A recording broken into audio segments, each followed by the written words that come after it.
Gempa bermagnitudo 4,9 guncang Bekasi. Warga panik keluar bangunan.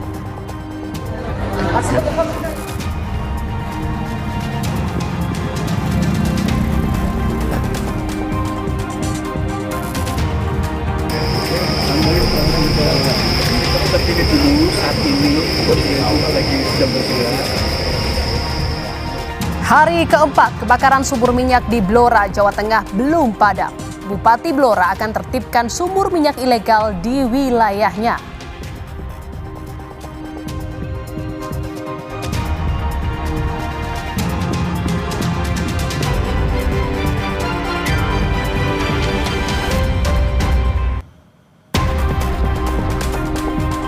Muncul nama baru yang diduga ayah biologis anak selebgram Lisa Mariana. Nama itu mencuat dalam sidang gugatan Ridwan Kamil melawan Lisa di Pengadilan Negeri Bandung.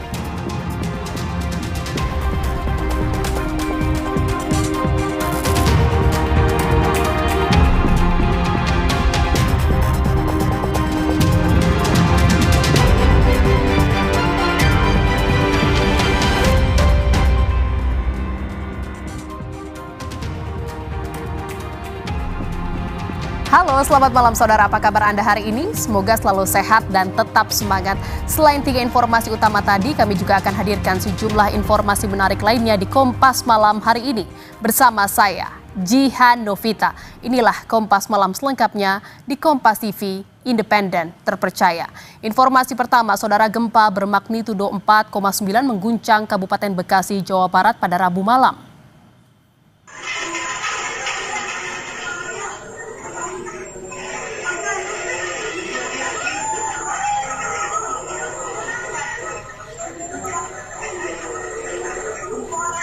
Gempa berada pada 14 km tenggara Kabupaten Bekasi dengan kedalaman 10 km. Gempa juga dirasakan di Jakarta, Bogor, Karawang, hingga Tangerang Selatan. Astagfirullahaladzim. Tuh, recah ya Allah.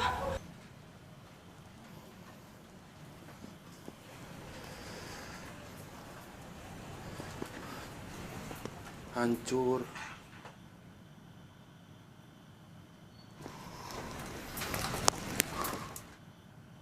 Detik-detik gempa. Udah nggak apa-apa, kita kan habis baca Quran. Insya Allah Allah melindungi kita. Ya, ya kalau takut kita sama-sama doa ya. Gempa juga dirasakan warga Depok. Sejumlah anak-anak yang sedang mengaji di dalam masjid panik akibat gempa. Detik-detik gempa. Udah nggak apa-apa, kita kan habis baca Quran. Insya Allah Allah melindungi kita. Ya, ya kalau takut kita sama-sama doa ya. Ya a'udzubillahiminasy.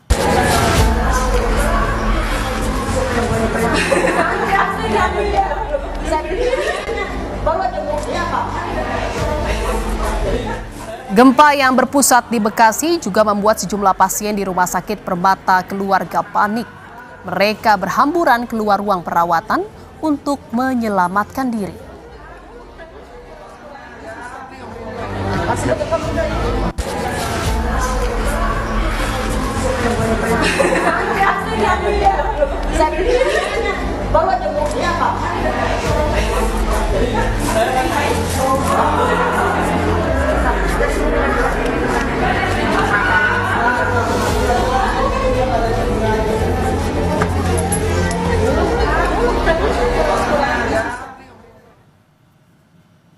Saudara, pusat gempa berada pada 14 km tenggara Kabupaten Bekasi dengan kedalaman 10 km.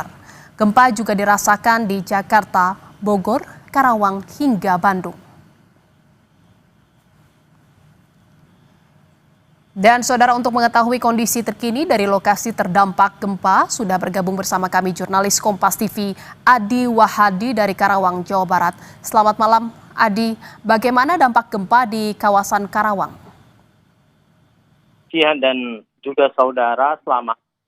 Informasi yang kami himpun dari sejumlah relawan BPBD Kabupaten Karawang serta tim relawan lainnya, beberapa dampak yang timbul akibat gempa yang terjadi beberapa waktu lalu ini menyebabkan fasilitas kesehatan seperti puskesmas ini mengalami kerusakan.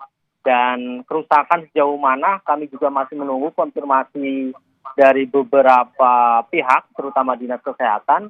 Namun kami tadi sempat mewawancarai Kepala Dinas Kesehatan Kabupaten Karawang bahwasanya memang membenarkan ada kerusakan di lokasi salah satu puskesmas, yakni tepatnya di wilayah Tegalwaru, Pangkalan, yang merupakan tidak jauh dari titik pusat gempa, sehingga untuk bisa memastikan kondisi kerusakan tersebut, saat ini tim dari Dinas Kesehatan maupun dari pemerintah Kabupaten Karawang tengah melakukan survei ke lokasi untuk mencari tahu atau mendata beberapa sejauh mana kerusakan yang ditimbulkan akibat dari gempa yang terjadi yang bermagnitudo sekitar 4,9 magnitudo.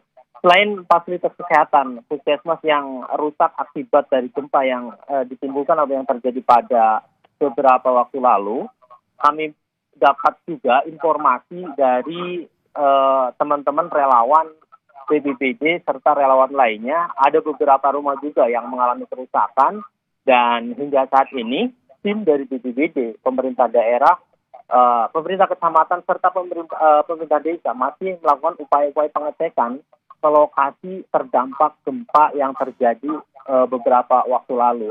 Dan saat ini pihak pemerintah daerah maupun BPBD belum memastikan sejauh mana kerusakan yang ditimbulkan akibat gempa tersebut.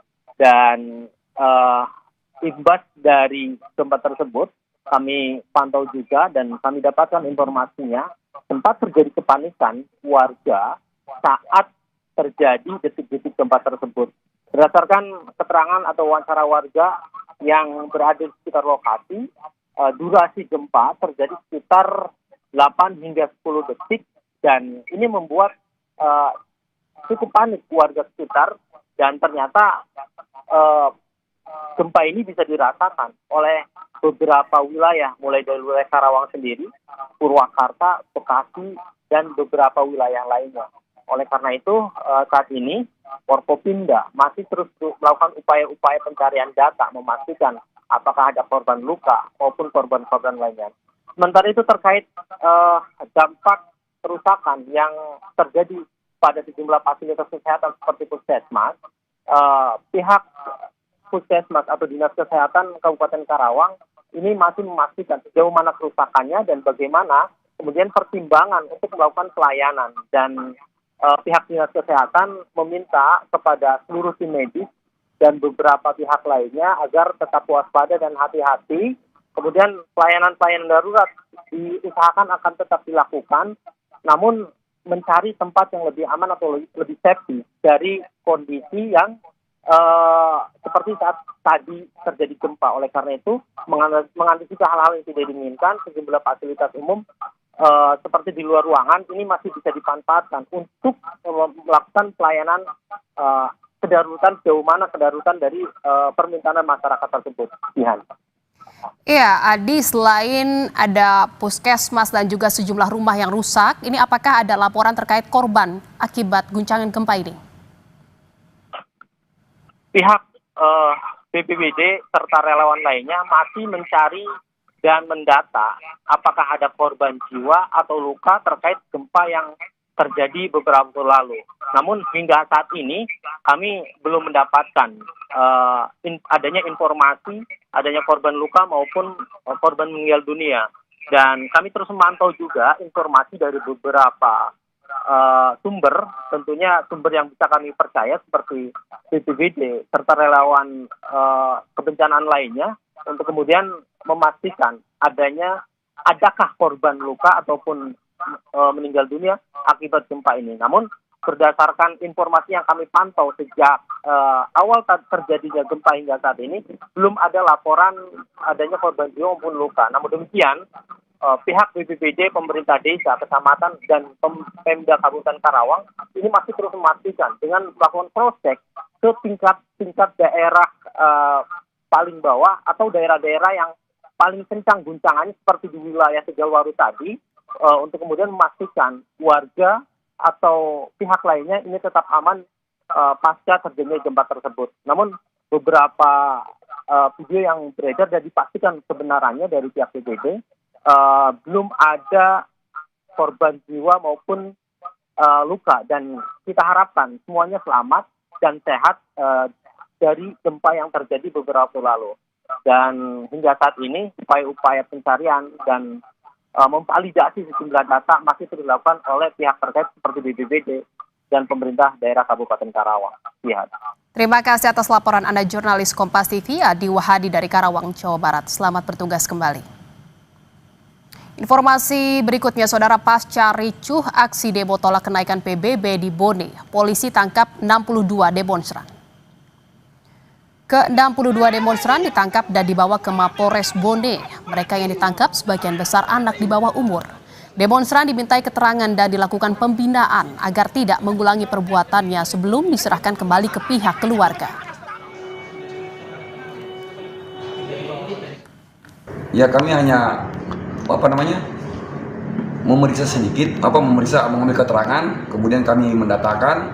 Setelah itu kami suruh mereka untuk membuat pernyataan untuk tidak mengulangi perbuatannya, dan apabila juga ada pernyataan juga ada disampaikan kalau sewaktu-waktu mereka dibutuhkan untuk jadi saksi terhadap kejadian ini, dan mereka harus siap datang ke Polres. Dan ini sekarang sudah kami kembalikan ke orang tuanya.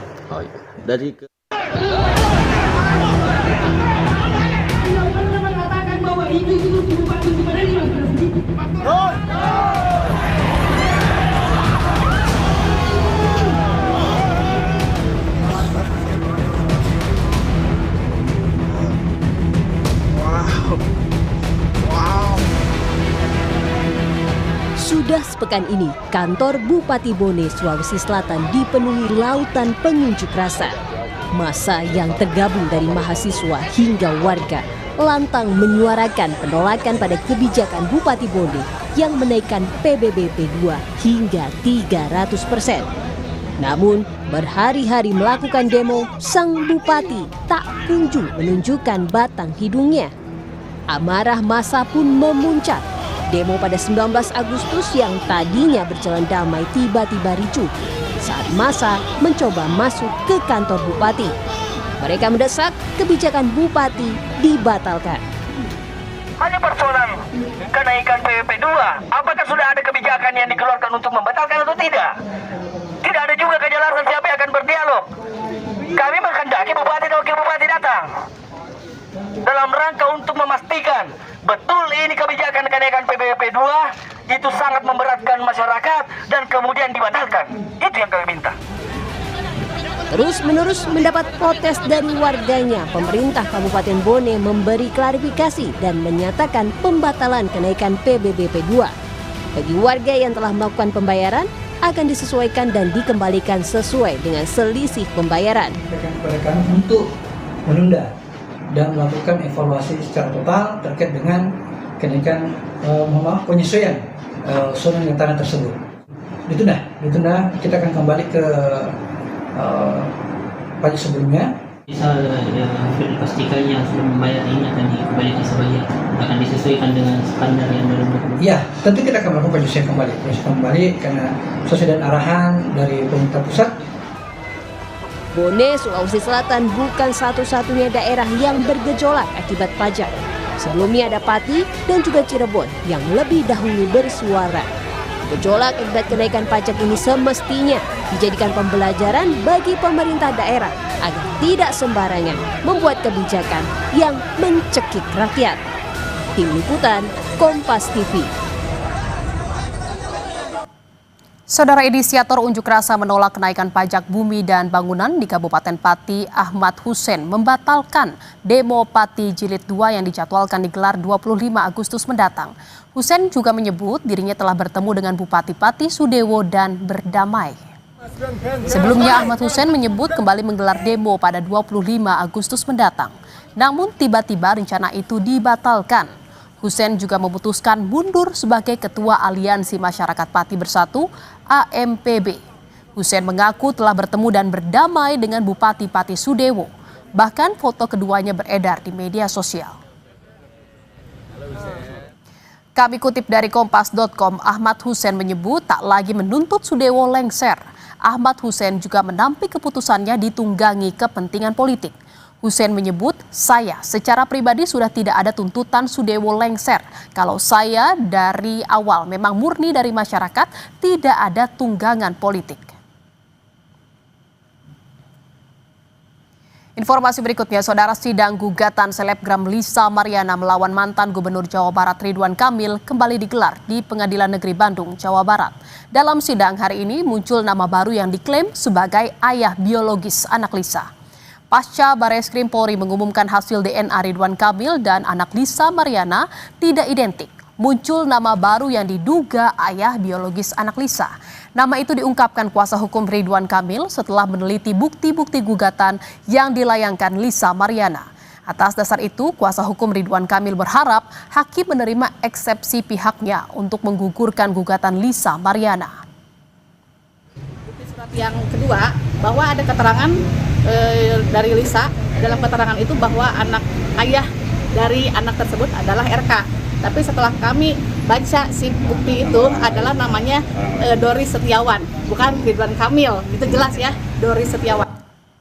Sebelumnya Bareskrim Polri mengumumkan bahwa hasil tes DNA mantan Gubernur Jawa Barat Ridwan Kamil dan anak Lisa Mariana tidak cocok atau non-identik. Tes DNA Ridwan Kamil dan selebgram Lisa Mariana dan anaknya dilakukan pada 7 Agustus lalu. Tim penyidik bersama dengan tim Pusdokes Polri telah melakukan pengambilan sampel darah dan bokal swab dari saudara RK selaku pelapor, saksi saudara LM, dan anak saudari LM. Saudara RK dan anak saudari LM berinisial CA tidak memiliki kecocokan DNA atau non-identik. Sudah 4 hari kebakaran sumur minyak di Blora, Jawa Tengah belum padam. Informasi terkini akan kami sampaikan seusai jeda, tetap di Kompas Malam.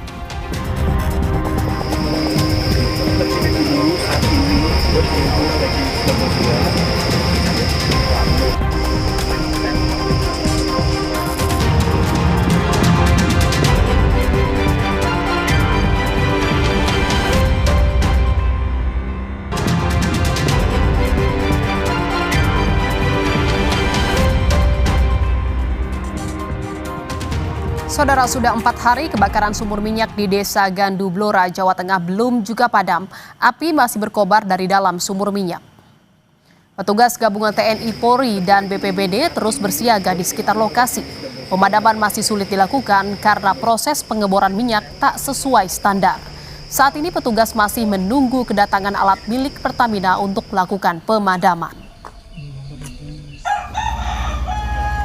Tim Lab 4 Polda Jawa Tengah dibantu Inafis Polres Blora menggelar olah TKP di sekitar sumur minyak yang terbakar Rabu sore.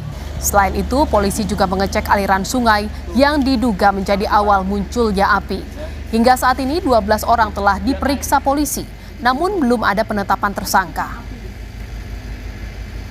Untuk penyebab awal mula kebakaran kami masih dalami. Namun demikian dari cerita yang disampaikan dari para saksi bahwa memang api itu berasal dari aliran sungai atau dari bawah kemudian mengarah ke sumur minyak. Akhirnya terjadi kebakaran di sumur minyak. Bupati Blora Arif Rohman menyebut akan menutup total aktivitas sumur minyak ilegal di Blora. Pihaknya juga akan berkoordinasi dengan pemerintah desa untuk melakukan sosialisasi terkait penertiban sumur minyak ilegal tersebut. Kita koordinasi dari Kementerian SDM hadir juga, dan tentunya kita akan mengambil langkah-langkah. Tadi Pak Wakapolda sudah menyampaikan nanti yang terhadap yang tidak ilegal ini akan kita tutup. Ya. Berarti ditutup nanti ditutup total Pak ya, yang ilegal ini ya. Kepala desa 37 kades sudah kita kumpulkan, nanti Babinsa Babinsa kita ajak juga untuk sosialisasi agar melakukan penertiban. Informasi selengkapnya terkait penanganan kebakaran sumur minyak di Blora, Jawa Tengah, kita akan tanyakan langsung dengan Bupati Blora Arif Rohman yang telah bergabung di Kompas Malam hari ini. Selamat malam Pak Bupati, terima kasih atas waktunya.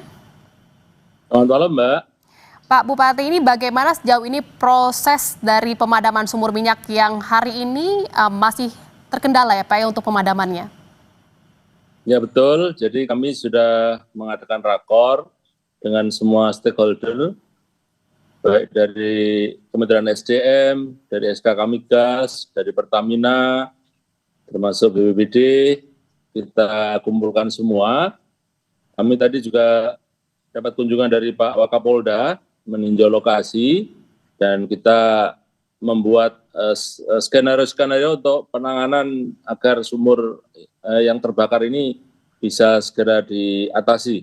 Nah, memang karena terkendala lokasi dan juga sumber air, nah ini tadi kita sedang buat tandon-tandon untuk air, ketika nanti ada penanganan, kecukupan airnya terpenuhi, cukup airnya. Jadi kita sedang berupaya ini Pak, agar ini bisa segera diatasi. Jadi semua pihak dilibatkan ya Pak. Memang kalau boleh dijelaskan apa saja kendalanya Pak untuk memadamkan sumur minyak yang terbakar ini?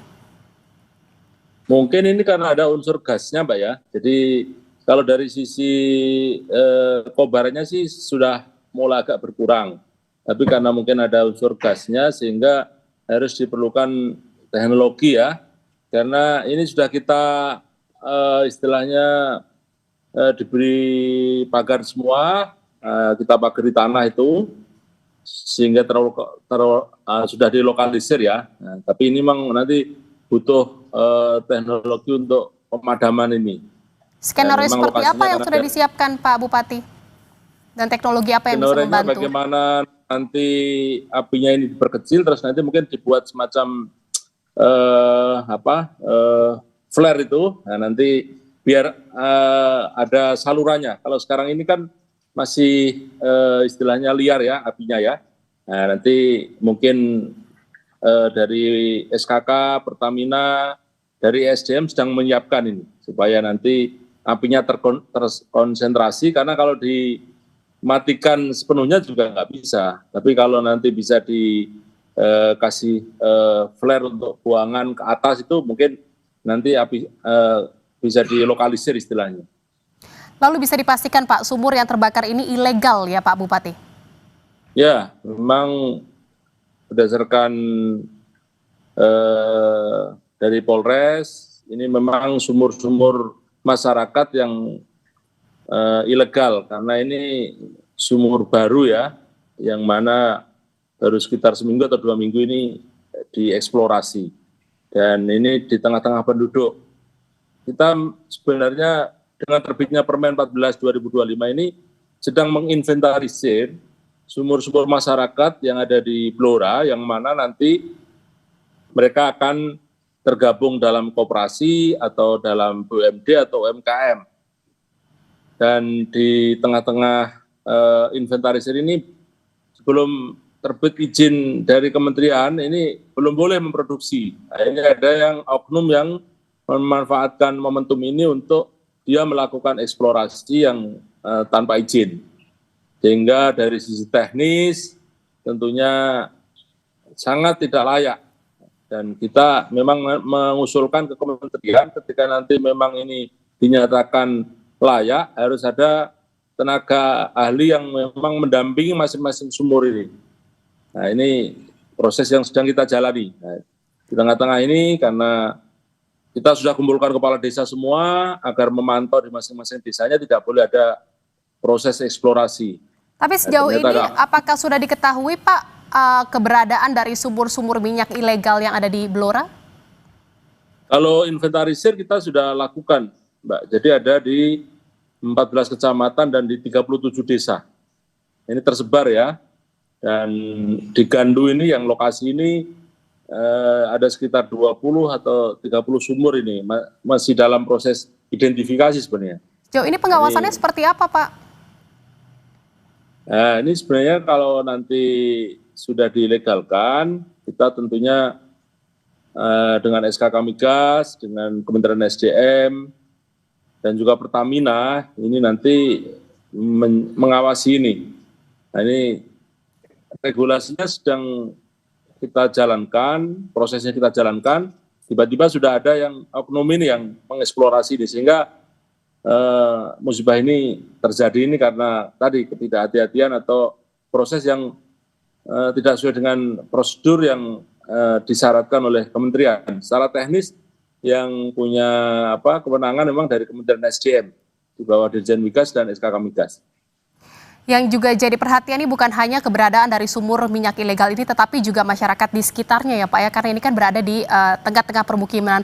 Ini bagaimana Pak untuk mitigasi keamanan dari warga sekitar dan juga bagaimana nanti penertibannya akan dimulai kapan Pak? Boleh dijawab secara singkat saja Pak Bupati? Kalau penertiban sudah berlangsung, jadi yang sumur-sumur yang ilegal ini sudah kita polis land agar tidak beroperasi. Untuk masyarakat yang terkena dampak ini sekarang kita ungsikan sampai kondisi nanti aman. Jadi kita keselamatan masyarakat ini hal yang utama dan juga faktor lingkungan ini harus menjadi perhatian kita. Oleh karena itu ini tentunya menjadi pembelajaran agar dari kasus ini untuk yang lainnya agar mentaati aturan nanti yang akan dibuat oleh Kementerian SDM. Karena se-Indonesia ini kemarin kita dikumpulkan bupati-bupati yang ada sumber masyarakat. Blora ini termasuk 4.000 ini termasuk kecil. Ada yang Muba itu 20.000 sumur. Nah ini. Jadi ini sumur masyarakat yang selama ini beroperasi ilegal akan dilegalkan oleh pemerintah. Baik, nantinya akan ada penutupan secara total ya Pak ya, untuk sumur-sumur minyak ilegal yang ada di wilayah Blora. Terima kasih atas informasinya Bupati Blora, Pak Arief Rohman yang sudah bergabung di Kompas Malam. Selamat malam. Terima kasih Mbak. Saudara, kasus ijazah Jokowi, Roy Suryo diperiksa selama 6 jam di Polda Metro Jaya. Informasinya seusai jeda.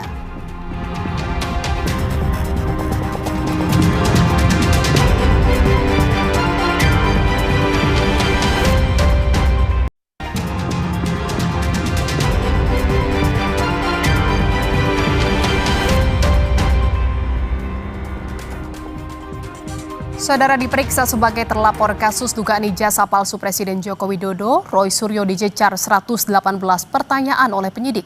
Roy Suryo diperiksa selama 6 jam di Polda Metro Jaya. Roy Suryo diperiksa sejak pagi hari hingga sekitar pukul 5 sore. Roy bilang dia menjawab semua pertanyaan yang diajukan penyidik. Selain Roy Suryo, hari ini satu terlapor lainnya, Rizal Fadilah, turut diperiksa. Ada 118 pertanyaan dengan 52 halaman. Ya, dan semua saya jawab clear, tidak ada yang tidak saya jawab, ya. Jangan salah, saya bukan tidak menjawab. Semua saya jawab. Ya, semua saya jawab ke 118 pertanyaan itu dari awal sampai akhir dan semua selesai. Jadi bukan menunda nanti akan ada lagi atau ini belum selesai atau nanti tunggu apa enggak. Tidak ada itu. Semua selesai dan ya, saya nggak tahu, mereka ini sangat ngotot bahwa ijazah itu palsu. Tapi mereka sendiri juga mengaku tidak pernah melihat ijazah tersebut. Mengaku tak membawa berkas maupun bukti tambahan, terlapor kasus dugaan pencemaran nama baik Jokowi Roy Suryo menjalani pemeriksaan perdananya setelah laporan Jokowi naik ke tahap penyidikan. Meski Roy mengaku optimistis lolos dari jeratan hukum, politisi PSI Ade Armando menilai bila nantinya polisi menemukan bukti Roy CS pernah mengklaim ijazah Jokowi adalah palsu, maka status Roy dan kawan-kawan dipastikan naik jadi tersangka. Terasa sekali bahwa apa yang dituduhkan oleh Bung Roy Suryo dan kawan-kawan itu memang tidak berdasar ya. Tuduhan mereka bahwa ini adalah sebuah ijazah palsu itu sangat lemah bukti-buktinya ya. Nah sekarang tinggal polisi kalau mereka memang menemukan bukti-bukti yang menunjukkan bahwa pernyataan yang berisi tuduhan bahwa ini ijazah palsu itu adalah sesuatu yang benar adanya, bahwa memang pernah dinyatakan oleh Bung Roy atau oleh Bung Risman atau Dr. Tifa, maka wajar sekali kalau itu dinaikkan ya menjadi para tersangka di pengadilan ya. Namun Roy yakin pintu masuk meneliti keaslian ijazah Jokowi yakni dengan menguji keaslian skripsi, di mana Roy mengklaim skripsi Jokowi tidak ada lembar pengesahan ujian. Gini, jadi orang yang pernah kuliah, apalagi Bang Ade ini kan pernah dosen, saya dulu pernah ngajar bareng sama dia ya gitu. Jadi artinya kita tahulah seseorang yang mau lulus itu kalau mau terbit ijazah itu pasti timbul karya terakhir, karya ujiannya. Kalau itu S1 yaitu adalah skripsi, kalau itu S2 yaitu disertasi, tesis, kalau S3 yaitu disertasi. Nah nggak ada yang namanya skripsinya Jokowi itu lembar pengesahan ujiannya, nggak ada. Saya udah pegang skripsinya, skripsi asli. Ijazahnya ya. Bung Roy ijazah. Nggak ada lembar pengujiannya. Loh iya, skripsi yang tidak ada lembar pengujiannya, dan Prof. Sofyan Effendi juga mengatakan, dan banyak dosen lain mengatakan skripsi itu nggak pernah diuji, ya berarti nggak lulus. Orang yang nggak lulus skripsinya, nggak lulus pendidikannya, nggak dapat ijazah lah. Secara maraton, penyidik Polda Metro Jaya mulai memanggil sejumlah saksi dari pihak terlapor. Selasa kemarin, polisi sudah periksa seorang jurnalis, aktivis perempuan, dan seorang YouTuber. Pemeriksaan para saksi terus berlanjut hingga Jumat nanti. Tim Liputan Kompas TV. Saudara, Israel tingkatkan serangan ke Gaza di bawah rencana pendudukan, puluhan warga sipil tewas. Informasinya seusai jeda.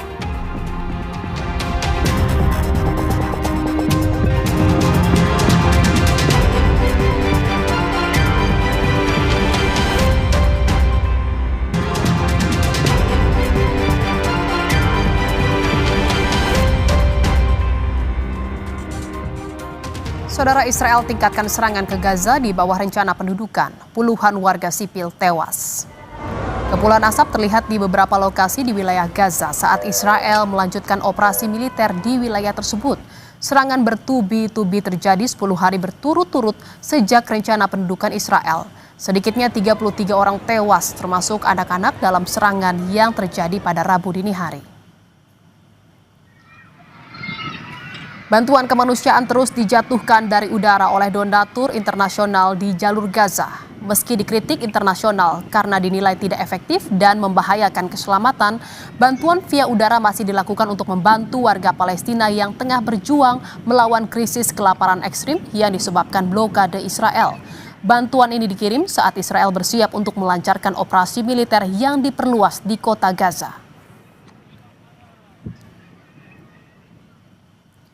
Saudara, gempa bermagnitudo 4,9 guncang Bekasi. Warga panik keluar bangunan. Informasinya sesaat lagi, tetaplah di Kompas Malam.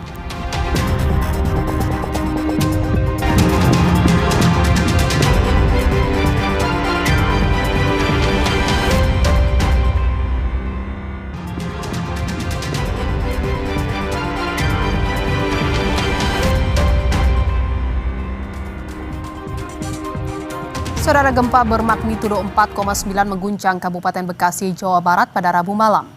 Gempa berada pada 14 km tenggara Kabupaten Bekasi dengan kedalaman 10 km.